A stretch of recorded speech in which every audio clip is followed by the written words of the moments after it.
Is LeBron James the neediest athlete in history? Let's talk on that rabbit hole.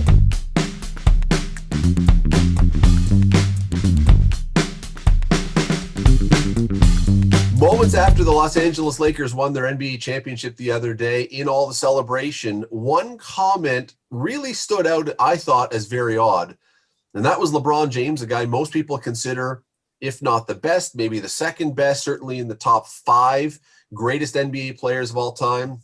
His quote was, "I just want my damn respect." Bubba, is there something going on here? What am I missing? I think LeBron James has everybody's respect. Is he really needy or what? I think you're not looking far enough into this, Scott. I think it's not a matter of respect. I think he as one of the greats of the game, I think he wants to be known as the greatest player in the game. And let's be honest, since that Last Dance special that rolled this summer, it brought up a lot of memories of Michael Jordan. And that, in terms of contemporaries and recent contemporaries, that is the comparison, Michael Jordan to LeBron James, because universally, Michael Jordan worldwide is seen as the greatest of the game. And I think when you look at his accomplishments, making 10 finals, 4 championships, 4 NBA MVPs, finals MVPs, LeBron in his mind, and especially some of the things he's done outside of the game as a leadership for the NBA, some of the things starting schools in Akron and Los Angeles. So he's a bit of an activist as well too, where Jordan in his playing days certainly wasn't that guy. Jordan is that guy now. So he sees himself as the greatest player in the game. And I think there's some opposition to that from many people. I, as a player, believe that Michael is the best. And I think there's people like myself that he's kind of arguing against. Rick, but is telling people, demanding that they acknowledge you as the greatest, going to make people acknowledge him as the greatest? Not a good look. Listen, you've just won another championship. You're 4th in your career, another NBA Finals MVP award, his 4th. Listen, he's regarded as one of the best players of all time, certainly the best player of his generation. And I think that's how you have to look at this, greatest of all time kind of debate. A particular player is the best of his generation. Generation is certainly unfair because they play the game differently. There's different equipment aspects in certain sports, maybe some rule changes. So right now we can say over the last 15, 20 years, LeBron would be the greatest player. But to say that after winning a championship is very weird, I would say. It's an awkward statement to make because you've just won a championship. The proof is in the pudding. You are one of the greatest of all time. To say it, I think, devalues his greatness. And I think it was just a bad statement. And I think he regrets it. If not, he should. I think part of this might be a factor of the bubble effect. 2 things, actually. The fact of the timing of the Jordan 10-part documentary legitimized an overt pursuit of having people think that you are the greatest of all time. It legitimized that because it was all through it. Secondly, you're in the bubble and you're looking for all kinds. How long were they in there? Forever. And they're looking for all kinds of motivational things. And that would have been one of the things that came up. And I would think partly stoked, partly by his teammates. Now, this isn't a lovable team, right? They're a good team. And you got to look at that team and go, wow, that's some great parts. And the sum of the parts was good too. But it's not really kind of a lovable team. And like so many other championship teams are. There's nothing to sort of wrap your arms around. And one of the things I think is there would have been this lack of respect, motivation, internally stoked by a lot of the players themselves because of the fact they had to do something to go day after day after day after day in that bubble. But honestly, I can't think of anything that will make people fight back against his greatness more than him demanding that you acknowledge his greatness. This is just, you can't say, Bubba, you can't go on TV and say, I am the greatest CHCH sportscaster of all time. Respect me for that. People may say that. There are people who may say, you know what, Bubba's my favorite CHCH sports guy of all time. But the minute you demand that they believe that, you turn everybody away. I think he loses the argument by making a comment like this. It's not an argument I care about, actually. But I think Dick Bettles might have said that. Yeah. I think he would have said something like that. But I mean, Can you blame someone though? I mean, for thinking Yes. that? Yes. I think a lot of these athletes, especially some of the greatest athletes of all time, will say that they're the greatest of all time. No, And, no, they all defer. They all defer. Ask Gretzky who's the greatest of all time. He will never say Wayne Gretzky. Bobby Orr would never say Bobby Orr. Jim Brown, Barry Sanders, they all defer to. Oh, I don't know about Brown. no, I was going to say that Jim Brown. He's still, and Muhammad Ali started all this. There's another guy too. Ricky Henderson's in there too. Well, we all remember that. That's right. I can't see anything wrong with an athlete who's especially in the prime of his game, and really he's at the prime. His prime has seemingly lasted almost a decade. He's done things we've never seen before, and Yes. and if he needs to remind us, everyone. Now, I think he was just asking for his damn respect. And maybe I can't see anything wrong with that. Almost, I mean, does it come off as somewhat braggadocious? Yeah, No, sure. it comes off as needy. It comes off as needy and lacking self-confidence. No. You must respect me. You must. He should, and you know what? And Ali said the same thing. You must respect me. I am the greatest. And how many times did he prove us? You know, every time where we did question him, he's Ali. He can't face. He's facing this big man, this wall foreman who destroys people. And what did he do? He demanded respect, and he beat the man. And I think really LeBron is kind of doing the same thing. He's just reminding you. And of course, I think the record book, when it's all said and done, with the exception of championships, this whole NBA record book will be rewritten by LeBron James. So if he needs to one thing that LeBron has to keep in mind, though, is that this isn't an individual sport. And Jordan had Scottie Pippen, and, you know, Magic had Kareem, and vice versa. And, you know, you go down the list for, you know, the greatest players in any sport. They have a sidekick or a couple of guys who are good supporting cast, or they were on a team that really, you know, did well. At the end of the day, it's a team sport. And LeBron, yes, is the straw that stirs the drink. But I think the natural human reaction when someone says, I am the best, is to say, well, hold on a minute. There's this guy and this guy and this guy and this guy. Let's have this conversation. So that's a horrible conversation. Is the respect part of it just about is it limited to being the best of all time, or is there another aspect here? Is it about what currently leads and who currently leads and is the overall spokesperson for basketball at the moment? Because that seemed to be slipping a bit out of his grip during the bubble, right? Because of other leaders. Is that part of this discussion? I think you know what? I think there was some opposition. There was that big meeting with about 200 NBA players during the bubble where the Milwaukee Bucks did what they did and didn't inform Orlando. And there was like, are we going to continue this thing? Yeah, there's certainly some divisiveness.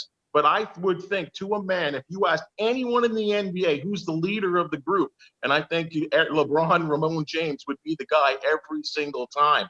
And to your point there, Rick, about what you were saying, I can't think of too many stars in sports. And I do agree with you. There's no I in team and all of that kind of stuff.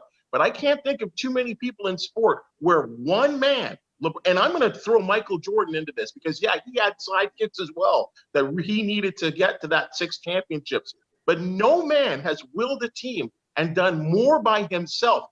Look at some of those Cleveland teams. They were horrible, and they did it. And just getting to the final was all on LeBron James. And in the one title that they won, I would say he did it almost on his own. I'll throw one out there. Magic Johnson in the 1980 championship when Kareem went down and he played all 5 positions and scored 40-something points. I mean, like, there's other examples. Somebody mentioned Ricky Henderson. He had several of the guys. Your best LeBron James' best player on one of those teams that went to a finals was Matthew Dellavedova. Come on, all right? So let's not compare those Laker teams to some of those Cleveland Cavalier teams. You're not even close. I think Rick just mentioned Ricky Henderson. We lost Lou Brock the other day. When Ricky Henderson set the all-time base stealing record, we all remember him grabbing third base and raising it over his head and saying, today I am the greatest of all time. Lou Brock didn't respond. Lou Brock let his resume speak for Lou Brock, and people then debated about who was the greatest. But, you know, I look at that and I go, that is That's how, and I loved how the Lou Brock was standing right there. I know, it was Yeah. awkward, Yeah. but I loved how the world of sports conspired against Ricky Henderson that day, because you'll remember that right after, or as he was stealing that base, Nolan Ryan was throwing his last no-hitter to steal all the thunder away from that on the exact day. But no, I look at this and I just think, you know what, Bubba, you're absolutely right. You listed all of LeBron James' achievements. All of them should do the talking for him. He does not need to then stand up and say, here I am with a verbal highlighter. Look at this, look at this, look at this. No, we can see. And I don't think anybody argues that LeBron James is not one of the greatest players of all time. Does it really matter if you say that he is the second or the third greatest player? Is that a... You're missing the point, though, Scott. This is what drives the man. And I can't blame him for that, because, and Steve, you just talked about it. And I think all four of us talked about it over the summer, about the greatness of Michael Jordan during that 10-part doc. And for LeBron, in his world, and I don't know if it's right or wrong, he wants to be known as the greatest NBA player inside the game and outside the game of all time. And there are certain elements of his game outside the court and inside the court that may lead you to believe that. But yet he keeps drawing that comparison.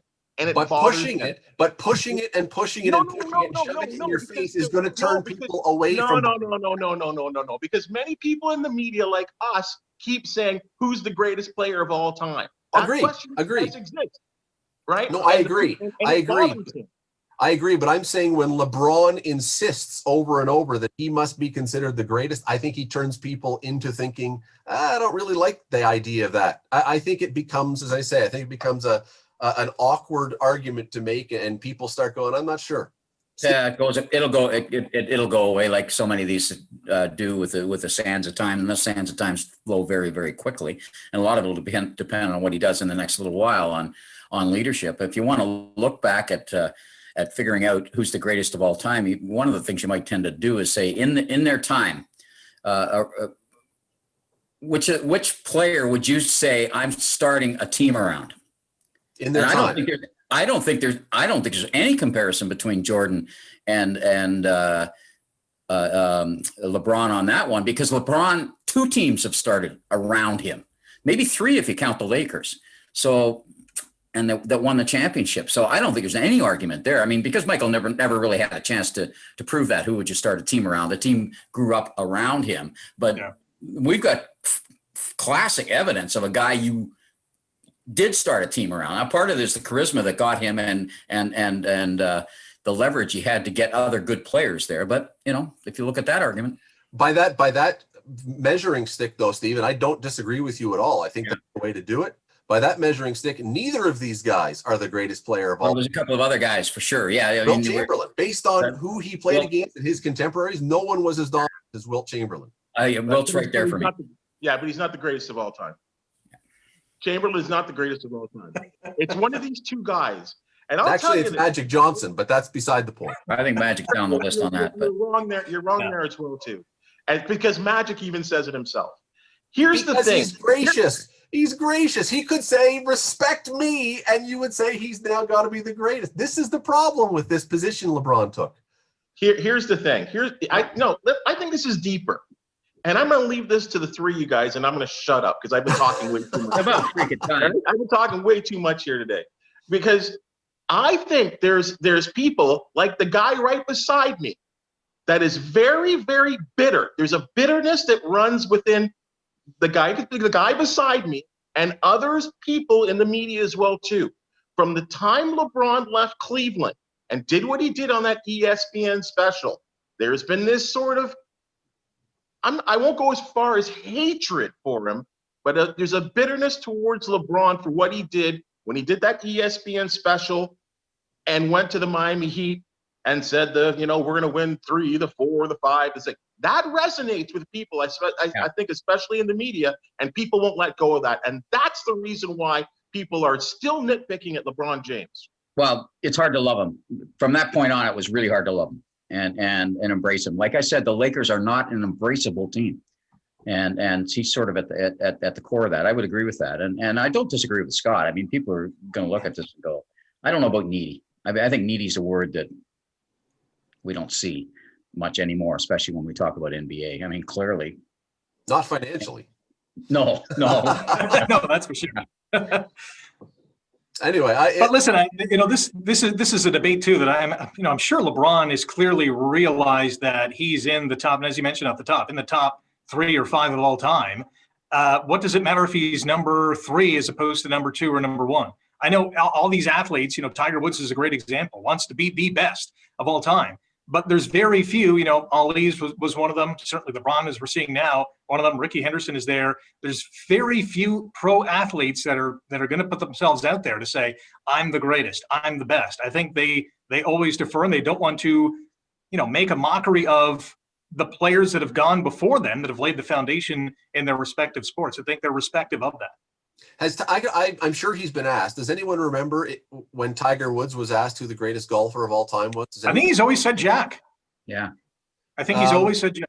And look, I look at that answer. I couldn't remember that, but I look at that answer, or Gretzky, who always defers to Howe or whatever.